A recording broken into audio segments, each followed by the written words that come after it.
कमलेभ्यो नमः। श्री गुरुचरण कमलेभ्यो नमः। श्री वेद पुरुषाय नमः। ध्येयो सदा परिभवनवभीष्टदोहम् तीर्थास्पदं शिवविरञ्चिनुतं शरण्यम् भृत्याद्यहं प्रणतपाल्यभवाब्धिपूतम् वन्दे महापुरुष ते चरणारविन्दम्।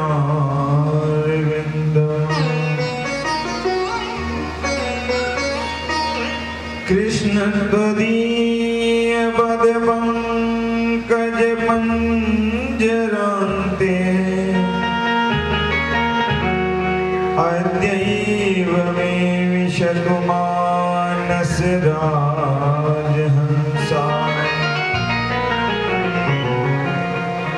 प्राणभयान शमये कफवात पित्ते कंठावरोधन विधौ स्मरणं कुतस्ते।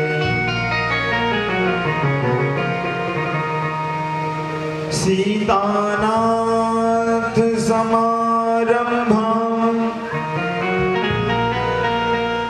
रामानन्दार्य मध्यमाम् अस्मदाचार्य पर्यन्तां वन्दे गुरु परम्पराम्।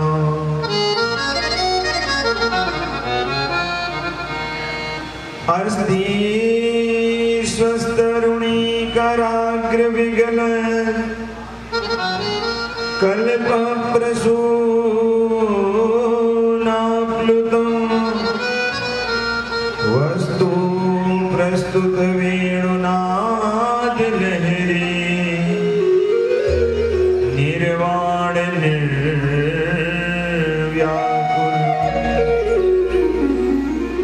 सृष्टा सृष्टनिबद्धनी विमिलिषन् गोपी सहस्तावृतम्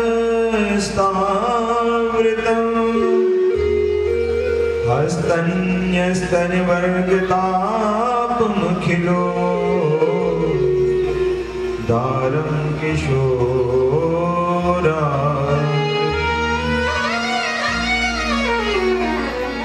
बहुत गई थोड़ी रही नारायण अब चेत काल चिरैया चुग रही निश दिन तुम्हारी से।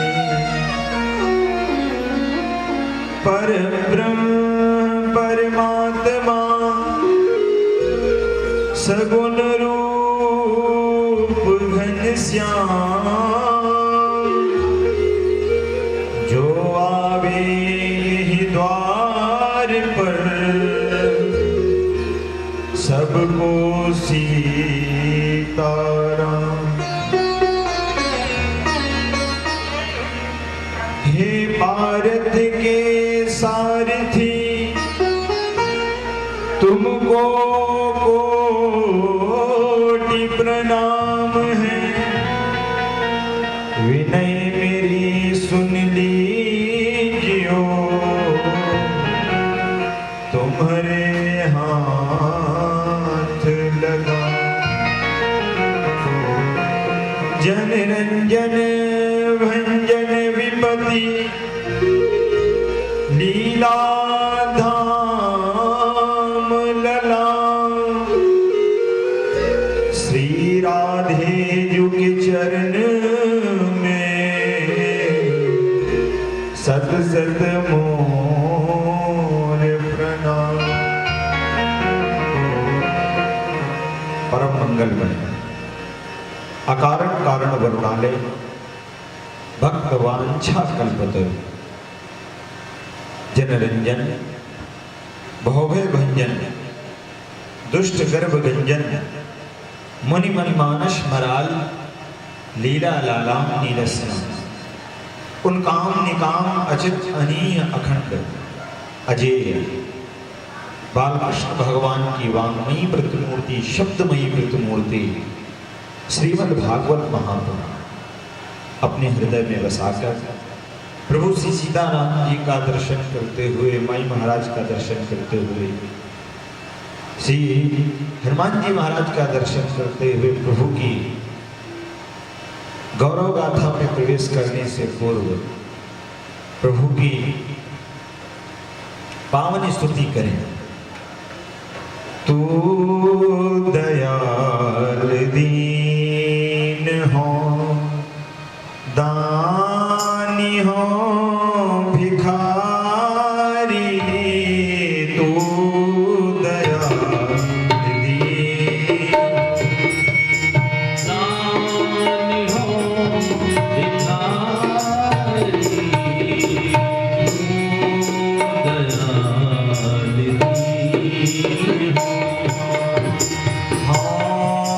प्रसिद्ध बात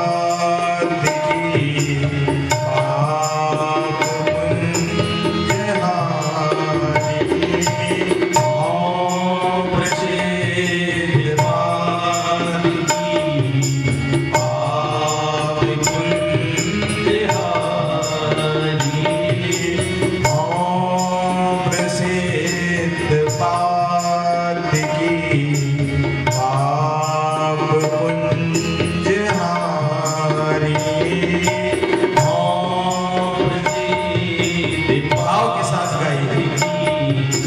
बात की पाप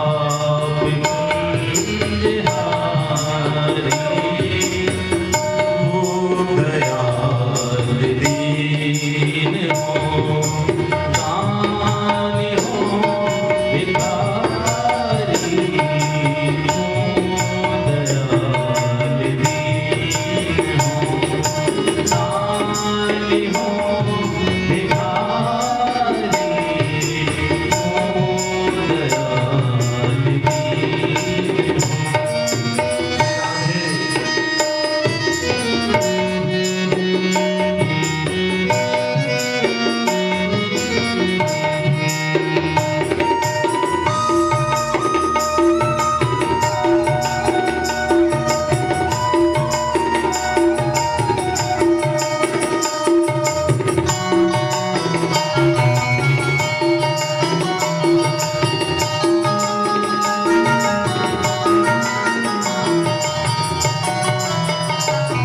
Hare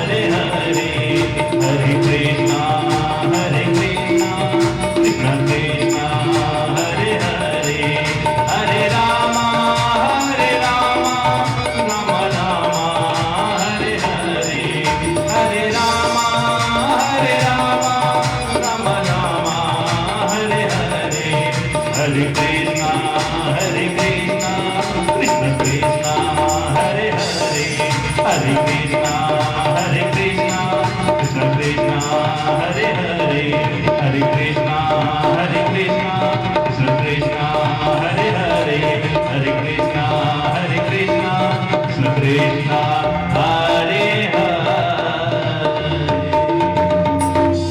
बोले बाल कृष्ण भगवान की, बोली राधा रमण सरकार की, माई महाराज की, स्वामी जी महाराज की, सदगुरुदेव भगवान की, बोली गंगा मैया की, बोली नर्मदेश्वर महादेव की। परम मंगल भगवान की आज असीम कृपा, हम सभी प्रभु की इस गौरव गाथा में आज एक साथ सम्मिलित रूप से चतुर्थ दिवस में प्रस्तुत करते हैं, प्रवेश करते हैं। वो कृपा कर दे तो कुछ भी संभव हो जाता है, क्योंकि कल मैंने कहा था मूकं करोति वाचालं पंगुं लंघयते गिरिं यत्कृपातमहं वन्दे परमानंद माधव। वो कृपा कर दे तो कुछ भी हो सकता है, वो कृपा कर दे तो जिनके पैर नहीं है वो सबसे तेज चल सकते हैं, और वो कृपा कर दे तो जो बोल नहीं सकते हैं वो बोल भी देते हैं। गंगा के पवन पावन पुलिन तट पर विराजमान हैं आज राजा परीक्षित। उनके सन्मुख देवमूर्ति के रूप में विराजमान है श्री सुताचार्य जी महाराज।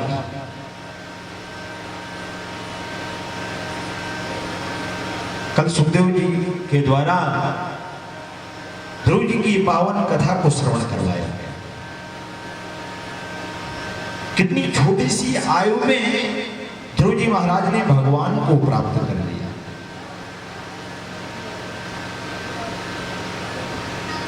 आज यही स्वयं बहुमन जी के जो दूसरे पुत्र हैं प्रियव्रत जी महाराज, परीक्षित कहते हैं भगवान आपने महाराज श्री प्रियव्रत जी के विषय में कुछ नहीं बताया। सुखदेव स्वामी कहते हैं राजन, प्रियव्रत जिसका अर्थ है प्रिय अर्थात सुंदर, और व्रत अर्थात जिसके जीवन में सुंदर प्रतिज्ञा है, वही तो प्रियव्रत है। व्रत का अर्थ ये नहीं है कि हम 10 दिन भूखे रहें, यही हमारा व्रत है। व्रत का अर्थ है हमारी प्रतिज्ञा, और जिसके जीवन में सुंदर प्रतिज्ञा है वही तो प्रियव्रत है। कहते हैं प्रियव्रत जी महाराज के वंश में आगे हुए आग्नेन्द्र के हुए नाभि के हुए श्री ऋषभदेव महाराज। ये भी भगवान के 24 अवतारों में आते हैं। ऋषभदेव जी महाराज के 100 पुत्र हुए। ज्येष्ठ पुत्र का नाम है भरत, और इनके 81 बेटे संत हो गए। 9 खंड के राजा हुए, बचे 9 पुत्र, वे 9 योगेश्वर कहलाए, जिनकी कथा हम एकादश स्कंद में सुनी।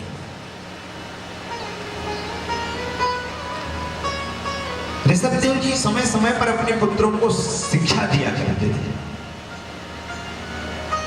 आज सभी पुत्र विराजमान थे सामने। ऋषभदेव महाराज कहते हैं बेटा, हमारे जीवन में यह मेरे मानव देह प्राप्त हुआ है। इस मानव देह को प्राप्त करके हमें क्या करना चाहिए?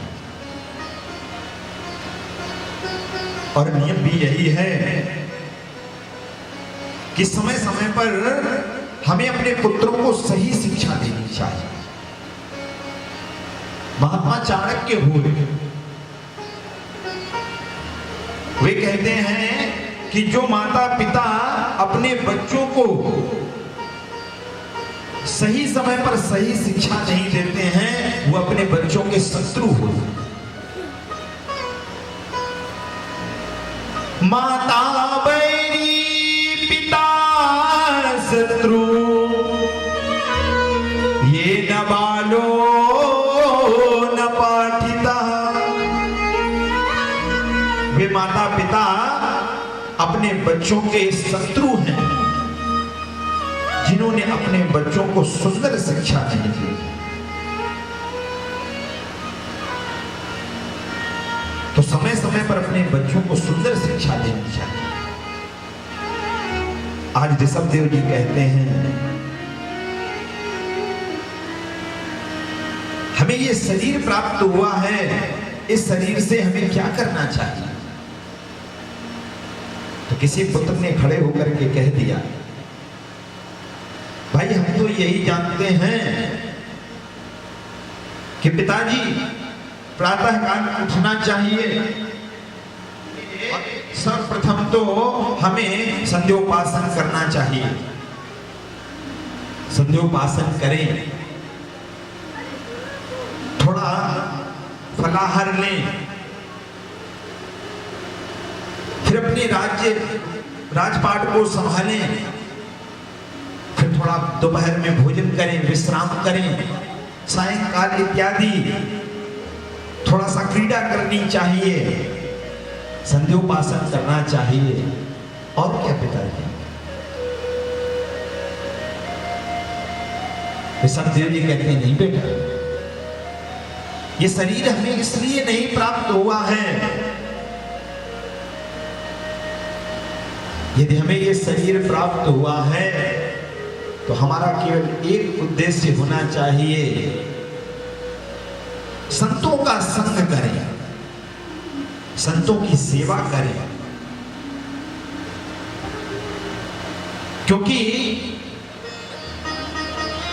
उन साधुओं की सेवा करें जो हमें साध दें। किसी बेटे ने पूछा, पिताजी साधु कौन है? कैसे जाने इसके मस्तक पर लिखा है ये साधु है? क्या वस्त्रों से उसकी पहचान करें? तो ऋषभदेव महाराज कहते हैं, साधनोत्पर कार्याणि इति साधो। जिनके हृदय में दूसरों के प्रति हित की भावना हो, जो गिरते हुए को साध ले, उन्हीं को तो साधु कहते हैं। और जब हम साधुओं की सेवा करेंगे तो हमें सत्संग प्राप्त होगा, और सत्संग प्राप्त होगा तो हमारा जीवन अपने आप धन्य हो जाएगा। बिनु सत्संग विवेक न होई, राम कृपा बिनु सुलभ न सोई। और ये कब प्राप्त होगा? जब हम संतों की सेवा करेंगे, और जब संतों की कृपा प्राप्त होगी तो हमें राम की कृपा प्राप्त हो जाएगी। अब इनके जो बड़े बेटे थे, उनके हृदय में ये बात बैठी। समय आया, अपने ज्येष्ठ पुत्र भरत जी महाराज को सिंहासन पर बिठा दिया, और सिंहासन पर बिठा करके वन को चले गए श्री ऋषभदेव महाराज। दिन भर भजन किया करते थे, अपने आप को स्वयं भजनानंदी बना लिया था। अब जिधर से जाते तो लोग पीछे। देखो, कोई तपस्वी आया है, तेजस्वी संत आया। अब भरत ऋषभदेव जी महाराज जहां बैठते, कोई हाथ दिखावे, कोई कुंडली दिखावे, भरत जी महाराज कहते, माता मुझे कुछ नहीं आता। मैया केवल भगवान का भजन करो, मुझे कुछ भी नहीं आता। अब कोई रहने ही नहीं देता। अब दुनिया चाहे चमत्कार कि ऐसे चुटकी बजाओ तो कबूतर बन जाए, ऐसे चुटकी बजाओ तो लौंग बन जाए। अब दुनिया को चाहिए चमत्कार। ऋषभदेव जी कहते हैं मैं तो चमत्कार जानता। और देखो कहते हैं संत का क्षण और अन्न का कण कभी बर्बाद नहीं करना चाहिए। किसी संत के पास हम जाएं और उससे हमारा ये प्रश्न हो कि हमारी दुकान कैसे चलेगी, हमारा मकान कब बनेगा, व्यर्थ है जीवन तुम्हारा। संत के पास जाएं तो केवल एक ही बात कहें, प्रभु कैसे मिलेंगे। आज ऋषभदेव महाराज यही कहते हैं कि मैया मैं कुछ भी नहीं जानता, भगवान का भजन करो। अब लोग रहने ही नहीं देते हैं तो कुछ अद्भुत प्रवृत्तियों को धारण कर लिया। नहाते नहीं, धोते नहीं, और जैसे कोई लगता कि आ रहा है दौड़ते हुए तो 1-250 ग्राम का पत्थर उठा करके पास में रख लिया। तो लोगों ने आना छोड़ दिया, बोले पागल बाबा इसके पास जाने से कोई फायदा नहीं। दिन रात ऐसे ही लेटे रहते, अद्भुत प्रवृत्तियों को धारण कर लिया, परमहंसों की श्रेणी में गिने जाने लगे ऋषभदेव महाराज।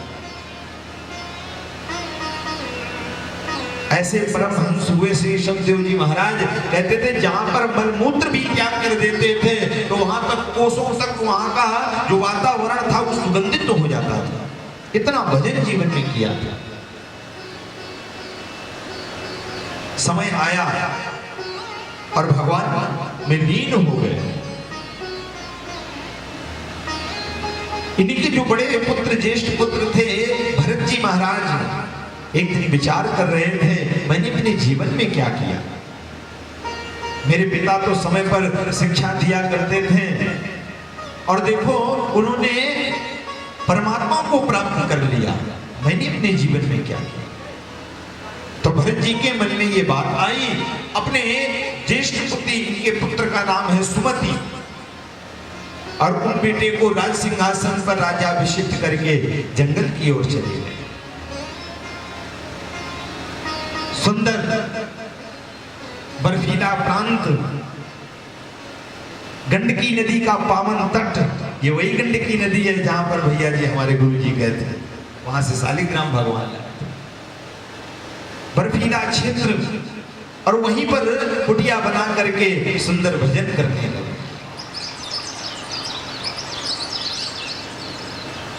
और वहां पर जब भजन करते दिन रात 200 माला 400 माला भगवान का भजन हुआ करता था।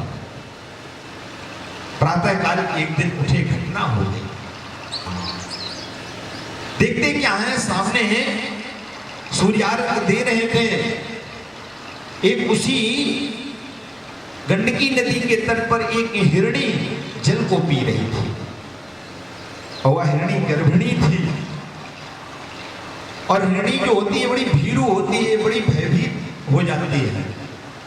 इधर सिंह ने दहाड़ किया और वह तो उसी जल में कूद गई।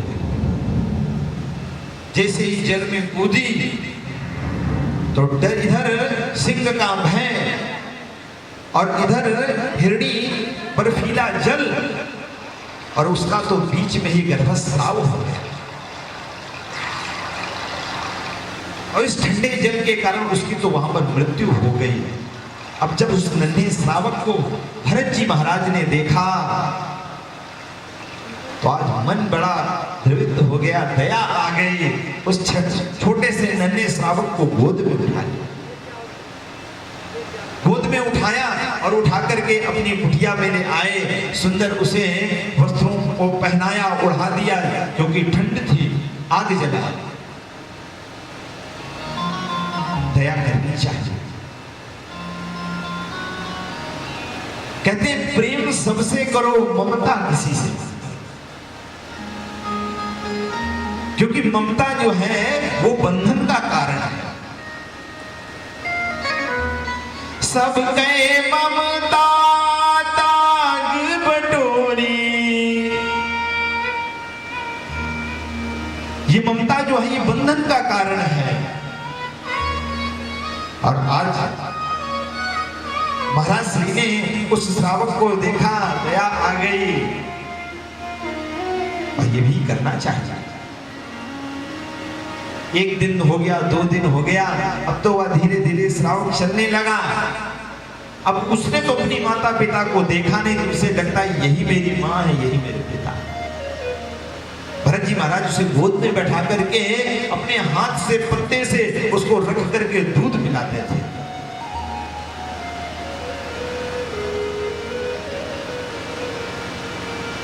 अब तो क्या हुआ कि जैसे ही भरत जी महाराज माला करने के लिए बैठते तो पीछे से नन्हा सा वह श्रावक आया, तो उसका नाम भी रख दिया कुडक।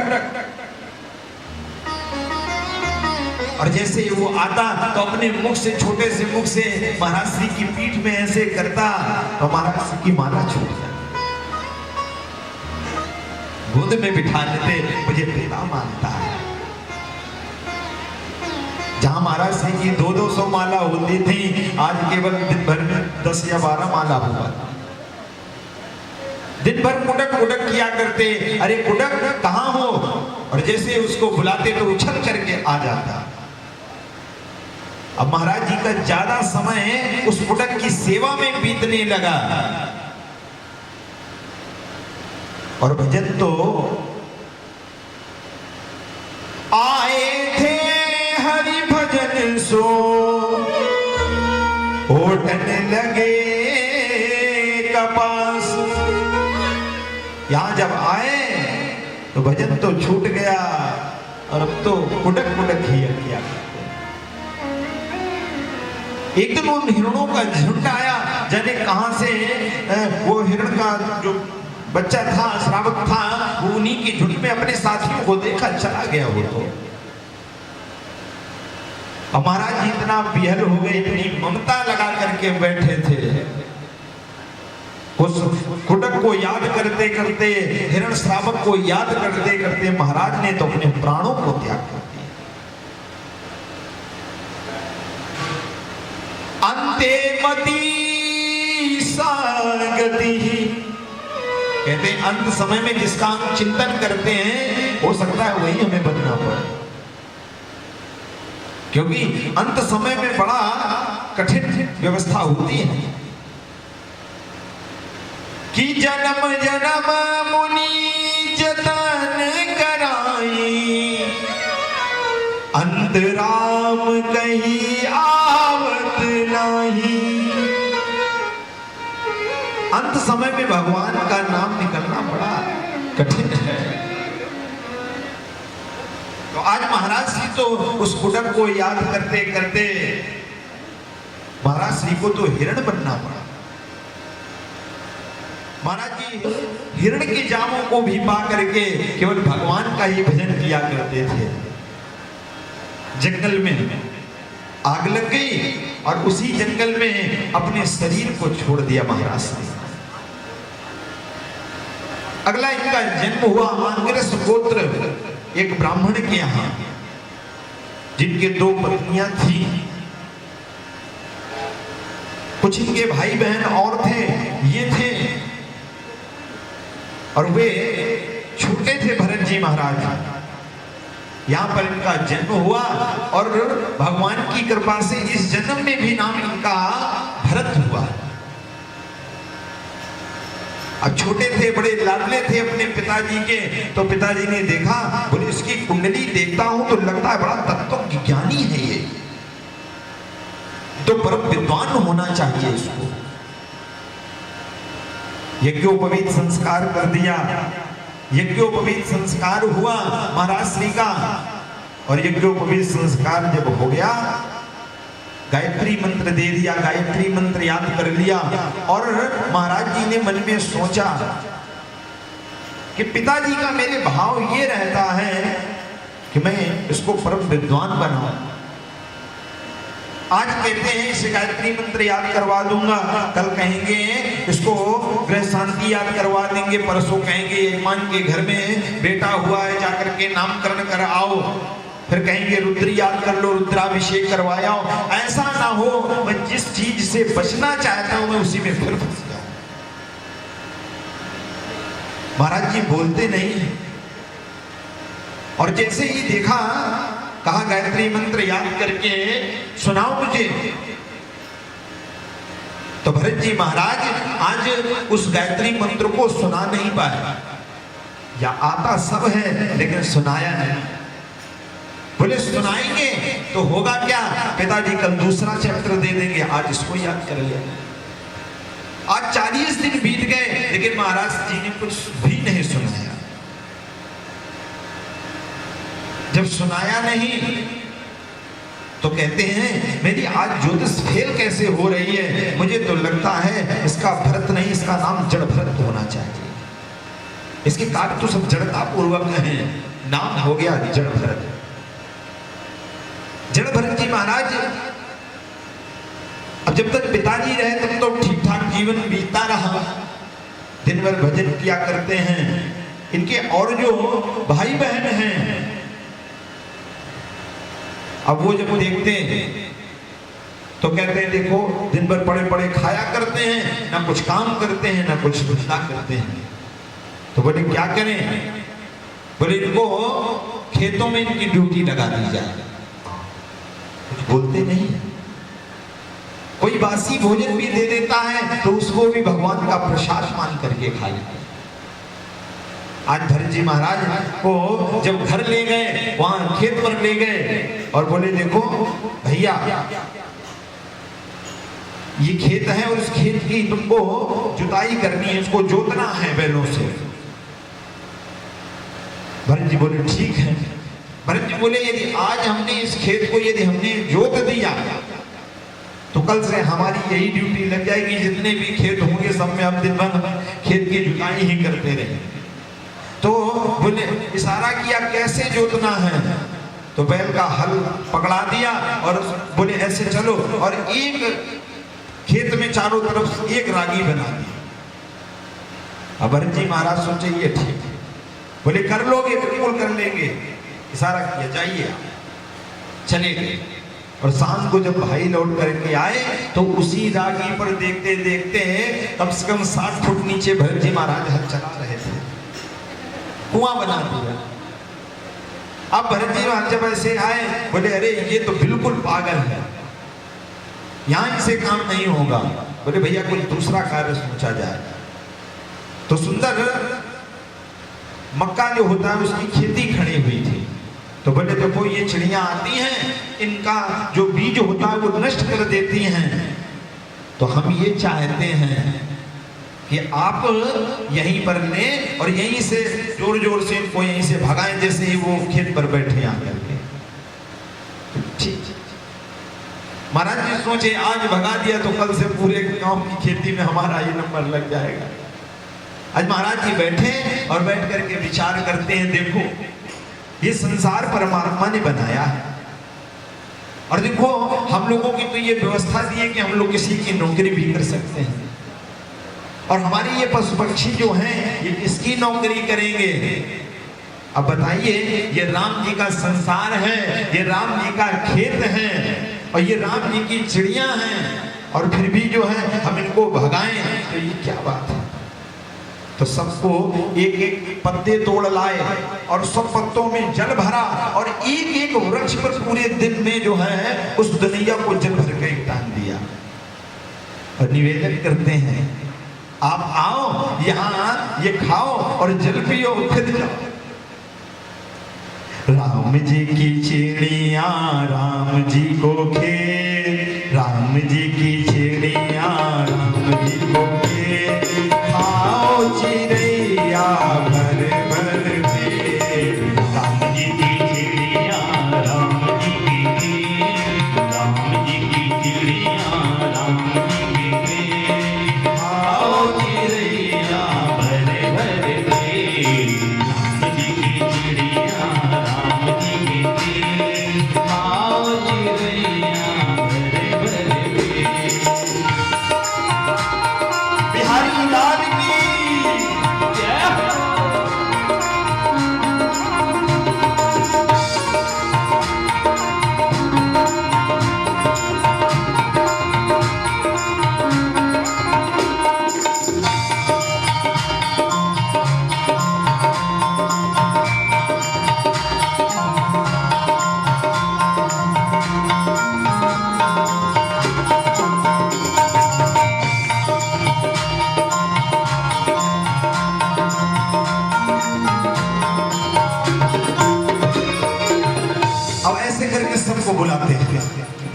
और सब चिड़िया आती हैं, बढ़िया भोजन करती हैं, जल पीने की बढ़िया व्यवस्था है।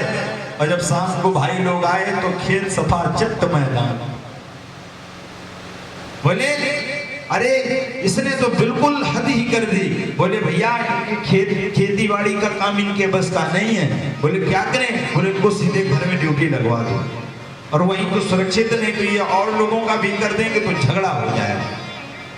लाए घर आ गए भरत जी महाराज।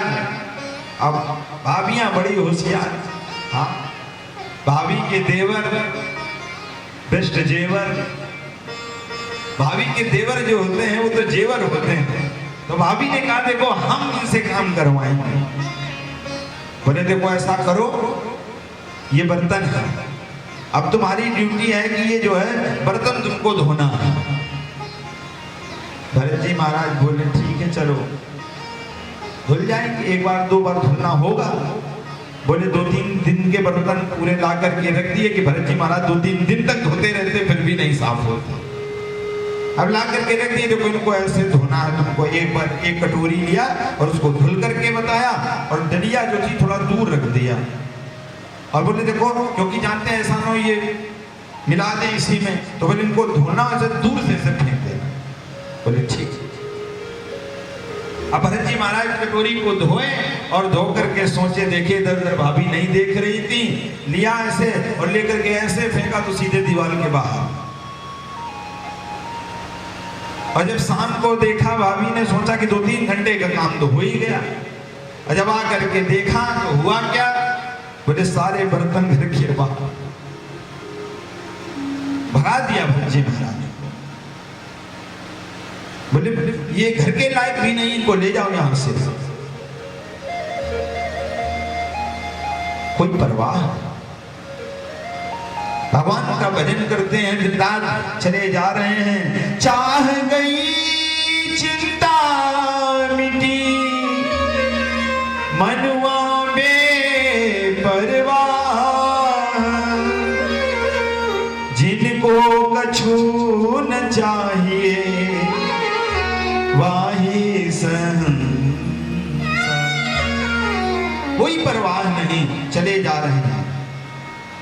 और रास्ते में देखते क्या हैं कि एक पालकी से एक राजा चला आ रहा है, और उस राजा की पालकों को कहार लोग अपने कंधे पर रखे हुए, 4 कहार, और उसमें एक कहार अस्वस्थ हो गया। तो उसने हाथ जोड़ करके कहा महाराज मैं आपकी पालकी को ढूंढने में असमर्थ हूं। तो राजा ने भी अभिमान से कह दिया ये संसार जो है ये हमारी सब प्रजा, ये हमारी ही प्रजा है, जिसको चाहो उसको पकड़ करके पालकी में जोत लो। तो कहारों ने देखा तो कोई दिखा नहीं, देखा मोटा तगड़ा बाबा चला आ रहा है। बोले इधर आओ। भरत जी महाराज बोलते नहीं। बोले पलकी पालकी को धारण करो, अच्छे हट्टे खट्टे दिखते हो, कुछ काम धंधा किया करो। उस पालकी को महाराज श्री के कंधे पर रख दिया। फिर भी कोई फर्क नहीं, कोई हर्ष नहीं, कोई विषाद नहीं। और भरत जी महाराज जैसे ही चलते हैं तो भरत जी महाराज आगे 5 हाथ की भूमि को देख करके चलते हैं। ऐसा ना हो कहीं मेरे इन पैरों के नीचे कोई नन्ही सी चैटी ना आ जाए, उस निरपराध की हत्या ना हो जाए। तो भरत जी महाराज देख करके चलते, और जैसे ही कोई चेंटी दिखाई पड़ता, कोई कीड़ा दिखाई पड़ता तो 2 कदम उछल जाते। अब ये बताओ जिसके कंधे पर पालकी रखी होगी, पालकी चलने वाला यदि उछलेगा तो पालकी में हार होगा। 2 बार रघुगण, उस राजा का नाम है रघुगण, सिंध सोवीर देश का राजा है। इसने देखा 2 बार इसके सर पर लगा। बोले क्या करते हो तुम लोग, पालकी भी नहीं तुमको चलाना आता। बोलता महाराज इसमें मेरा कोई दोष नहीं, जो नया ये मोटा बाबा आता है ये गड़बड़ करता है। फिर जब पुनः दोबारा हुआ तो बोला रोको पालकी को, और उतर करके नीचे आया और देख करके कहता है तुमको पालकी भी चलाना नहीं आता, इतना हट्टा कट्टा शरीर लिए घूमते हो, और जानते नहीं हो यमराज के बाद मेरा ही नाम आता है दंड देने में। आज भरत जी महाराज को बताते हैं 40 बसंत बीत चुके हैं उनके जीवन के, लेकिन आज तक बोले नहीं। भरत जी महाराज ने विचार किया, यदि आज मैं ना बोला, यदि आज मैं ना बोला, और रहुगण जा कहा रहा था कपिल भगवान के सत्संग में, बोले ये भी सत्संगी है और ये जा रहा है, यदि आज हम ना बोले तब तो हमारे इस जीवन का कोई महत्व नहीं है। कौन हो तुम? भरत जी महाराज कुछ भी नहीं बोले। करो मैं चिकित्सा, क्या मैं तुम्हारी चिकित्सा करूं? भरत जी महाराज फिर भी नहीं बोले, दंड दूंगा तुमको। भरत जी महाराज कहते हैं, राजन तुम क्या मुझे दंड दोगे? तुम मुझको क्या दंड दोगे?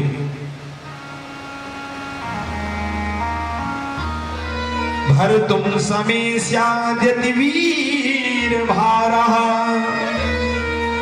गंधुर यदि स्यादिगम्य मध्वा, पिबेति रासौ न विदां प्रवादः। राजा तुम मुझे क्या दंड दोगे? गंभीर होकर के खड़े हो गए। सुखदेव स्वामी कहते हैं, राजन ये दृश्य हृदय में उतारो। एक तत्व के ज्ञानी आज सामने खड़ा है और कुछ बोल नहीं रहा है। पालकी का जो पालकी का भार है उसके कंधे पर है। तो भरत जी महाराज कहते हैं, स्थौल्यं कार्श्यं व्याधय आधयस्य, छत्रभयं कर्णिच्छ जरा च, निद्रारतिर्मन्युरहं मदाशुचो, देहेन जातस्य हिमेन सन्ति। अरे राजन, मोटा होना, स्थौल्यम पतला होना, जरावस्था आना, ये तो सब शरीर के धर्म हैं।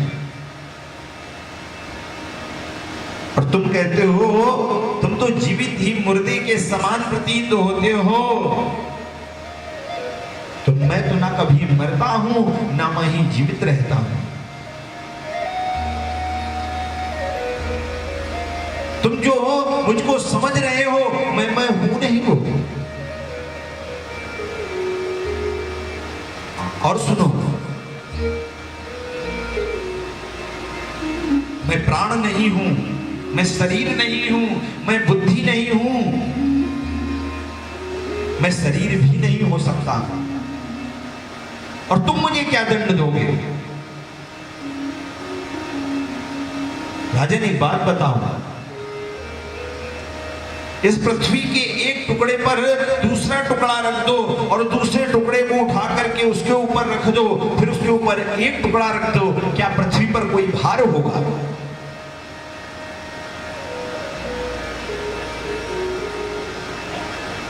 और दूसरी बात, मैं तुमसे ये पूछना चाहता हूं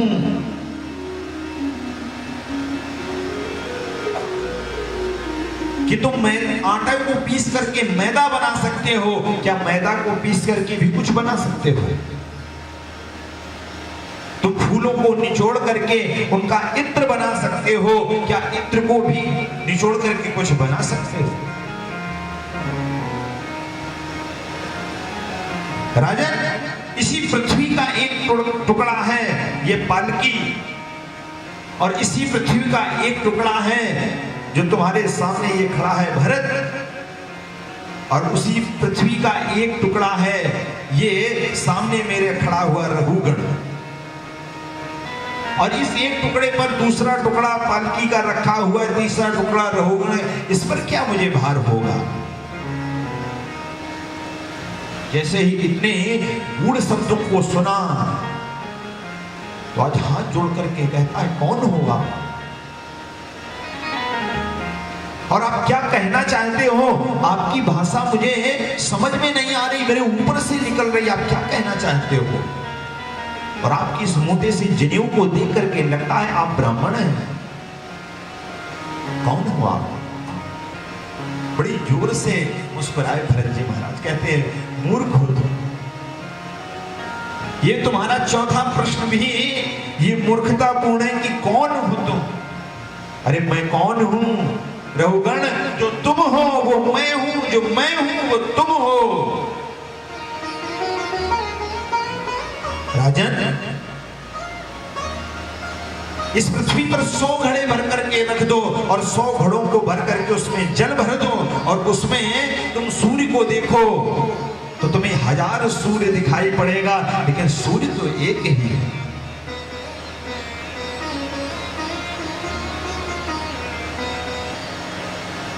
कौन हो आप?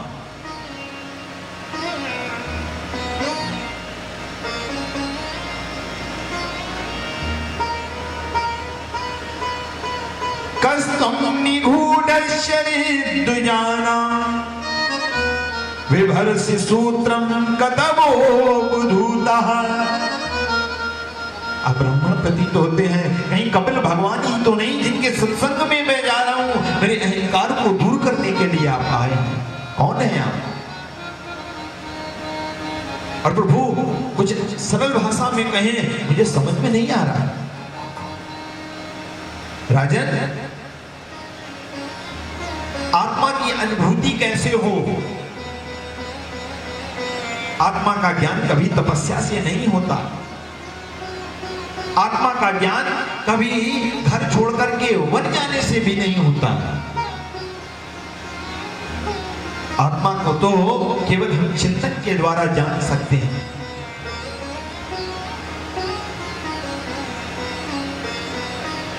और देखो,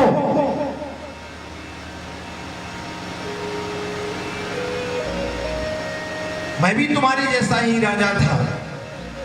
अहम पुरा भरतो नाम राजा, विमुक्त दृष्ट सुत संग बंधा। आराधनम भगवती मानो, मृगो भवम मृग संगादतार्था।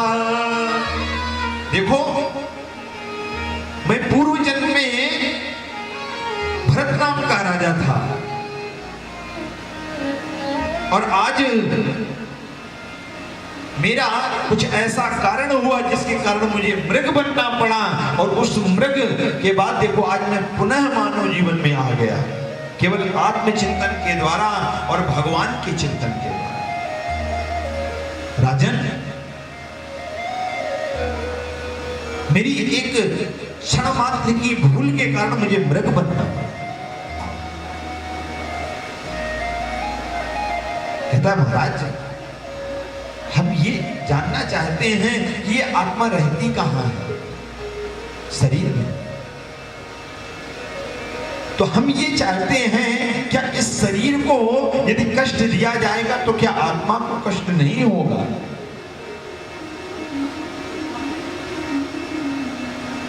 एक हम सुंदर बटलोई लें, उस बटलोई में जल भर दें, जल के बाद उस बटलोई में थोड़े से चावल हम डाल दें, भात डाल दें और नीचे आग जला दें। आग जलेगी, बटलोई गर्म होगी, बटलोई गर्म होगी, उसके अंदर का जल गर्म होगा, और जब जल गर्म होगा तो तंडुल अर्थात वह चावल गर्म होगा। तंडुल गर्भरंध्री अर्थात उसके भीतरी भाग भी गर्म होगा और वो तो बन करके भात बन जाए। भरत जी महाराज फिर मुस्कुराए, राजन तुम मूर्ख हो। अगोविदा गोविदवाद वादन।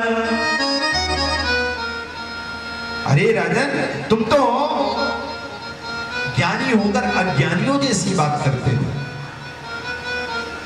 तुम तुम उस आत्मा की तुलना उस विकार युक्त अग्नि से कर रहे हो, तुम उस आत्मा की तुलना उस विकार युक्त चावल से कर रहे हो, तुम उस आत्मा की तुलना उस निर्विकारी आत्मा की तुलना उस विकार युक्त जल से कर रहे हो। मूर्ख।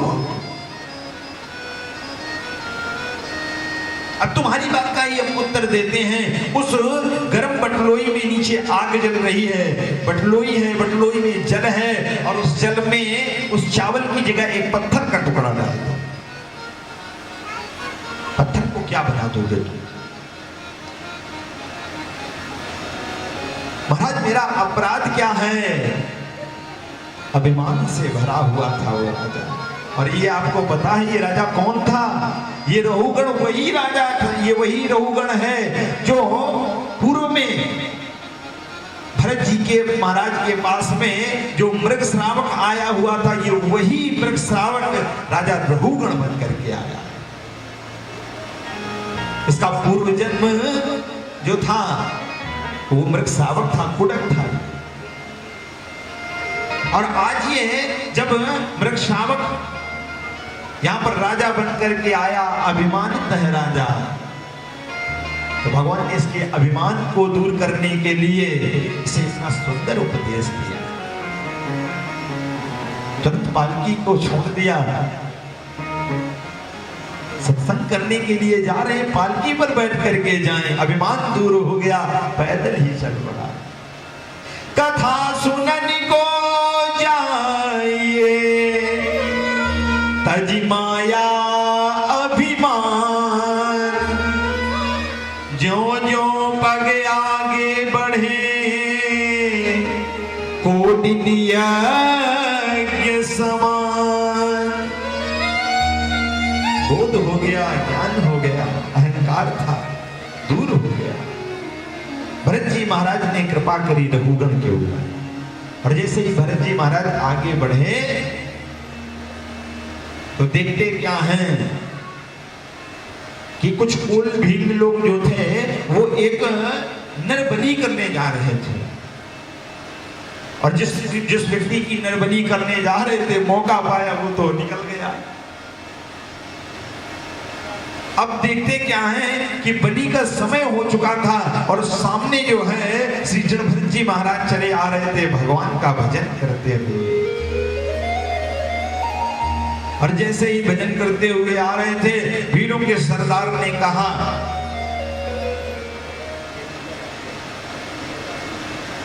तो जैसे ही चले आ रहे थे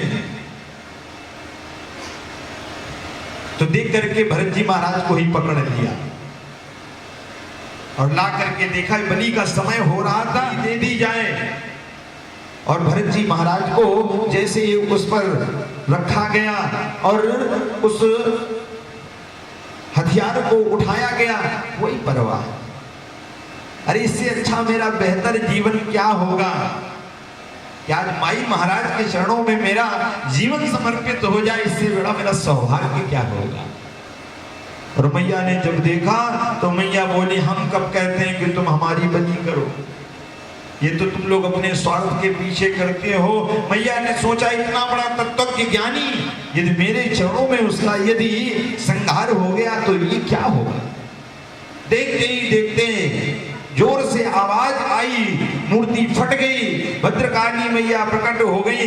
बोलिए माई महाराज की। उन सरदारों को सबको नष्ट कर दिया। आज भरत जी महाराज हाथ जोड़ करके कहते हैं, मैया कितनी दयालु हैं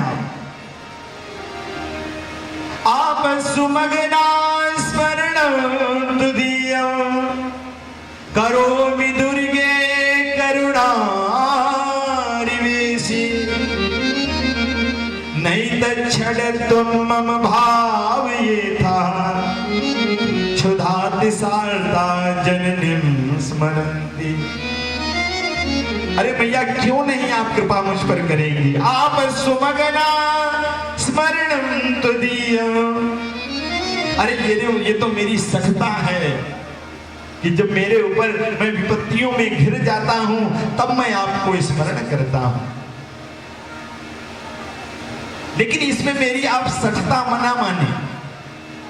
इसमें मेरी आप सत्ता मत माने, क्योंकि क्षुधाति सारता जननी स्मरंती। हमारे शंकराचार्य जी कहते हैं, हम लोग रोज स्तुति को पढ़ते हैं, कहते हैं जिस समय बच्चा भूख से व्याकुल होता है तभी तो वो अपनी मैया को पुकारता है, रोता है।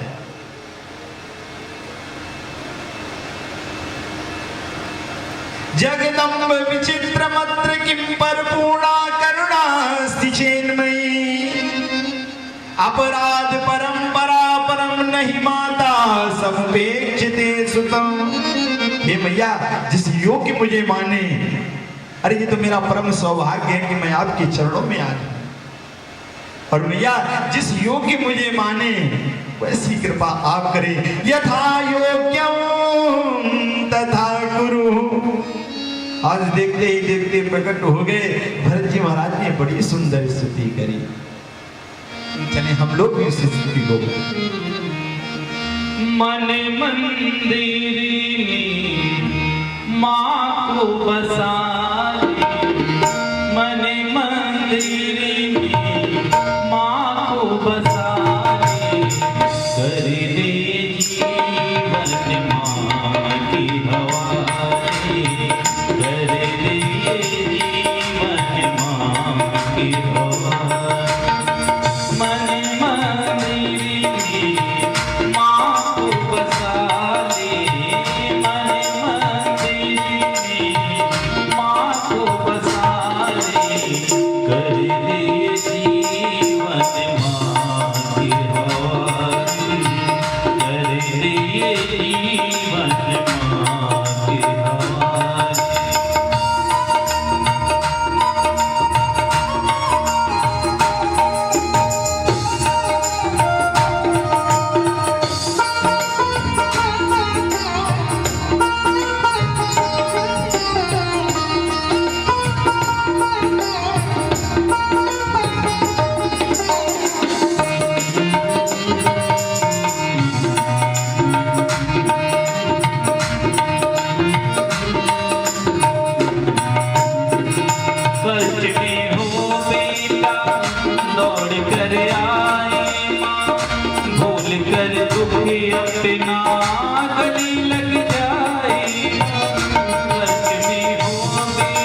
मांगी हवा दे कर रे जीवन मांगी हवा। बोलिए अम्बे मात की। आज यहाँ पर भरत जी महाराज भजन में लीन हो गए, भगवत प्राप्ति हुई। सुखदेव स्वामी कहते हैं राजन, भगवान के नाम रूपी जब का आश्रय लिया जाए तो व्यक्ति अपने जीवन में अपना कल्याण कर सकता है केवल नाम रूप से। कलयुग केवल नाम आधारा, सुमिर सुमिर नर उतरहि पार, सुमिर सुमिर नर उतरहि पार। राजन, इस पृथ्वी से 33,000 योजन की दूरी पर यमराज की एक यमपुरी है, और उस यमपुरी में सभी जीवात्माओं को कष्ट प्रदान किया जाता है। कौन जीवात्माओं को? जो पाप करते हैं, जो किसी की ये चुगली करते हैं, जो किसी से घृणा करते हैं, जो किसी से द्वेष करते हैं। कहते हैं 28 प्रकार के नरक बताए गए। असित पत्रवन, कुंभीपाक, और इस प्रकार से जो जैसे महारौरव, रौरव, आंध्रमिश्र, कालसूत, असित प्रवन, इस प्रकार के जो 28 प्रकार के नरक बताए गए। बोले महाराज ये कुंभीपाक नरक क्या होता है?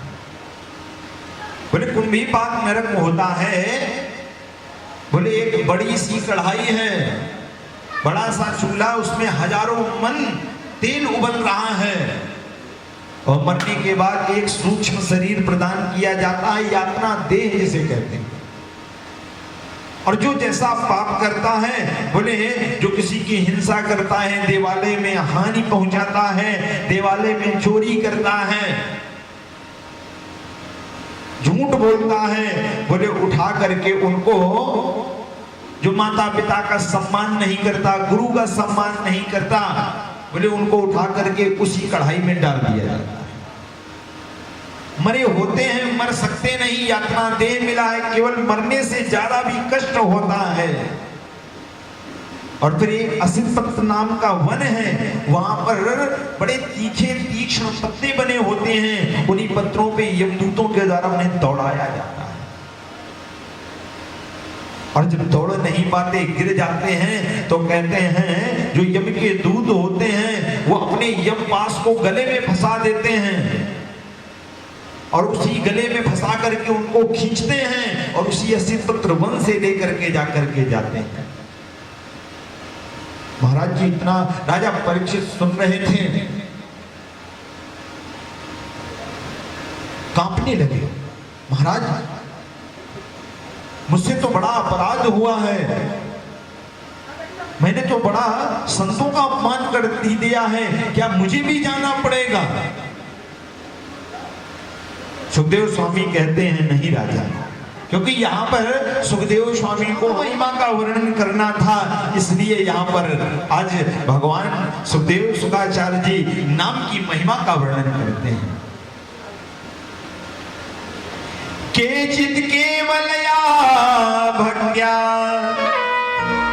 वासुदेव परायणः अन्धं धन्वन्तिकारसेन निहारमिव भास्करः। अरे राजन, तुम्हें कैसे नरक प्राप्त होंगे? तुम तो भगवान की इस गौरव गाथा को सुन रहे हो। बोले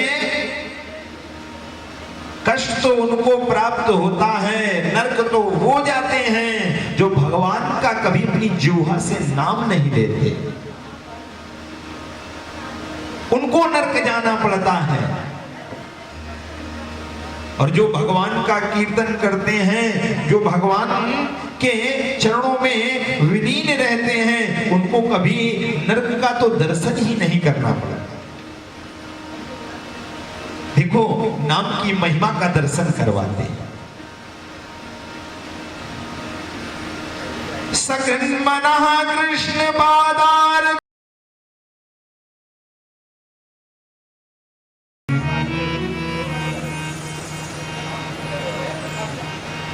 श्री गणेशाय